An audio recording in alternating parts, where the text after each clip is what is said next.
लाल यादव और मैं आ रहा हूं इस छठ के शुभ अवसर पे आप सबके शहर, आप सबका प्यार पाने के लिए हैदराबाद में मंत्री ग्राउंड 20 अक्टूबर 2023 को।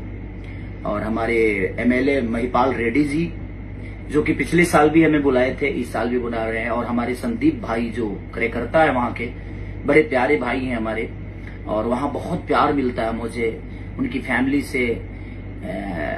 रेड्डी साहब की फैमिली मुझे बहुत प्यार करती है, एक बेटे की तरह स्नेह मिलता है, प्यार मिलता है। तो उस जगह का नाम है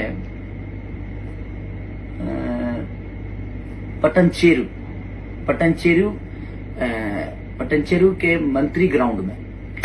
और महिपाल रेड्डी जी हमें बुला। तो दोस्तों खेसारी लाल यादव को सामने से देखने के लिए हो जाए तैयार, क्योंकि खेसारी लाल यादव हैदराबाद में आ रहे हैं स्टेज से, जो कि छठ का शुभ अवसर पर 20 नवंबर का 2023 के आ रहे हैं। तो दोस्तों अगर आप मेरे चैनल पर नए हैं तो इस चैनल को सब्सक्राइब कर दीजिए और बेल आइकन दबा दीजिए, ताकि हर अपडेट इसी तरह आप लोग के पास सबसे पहले जाए।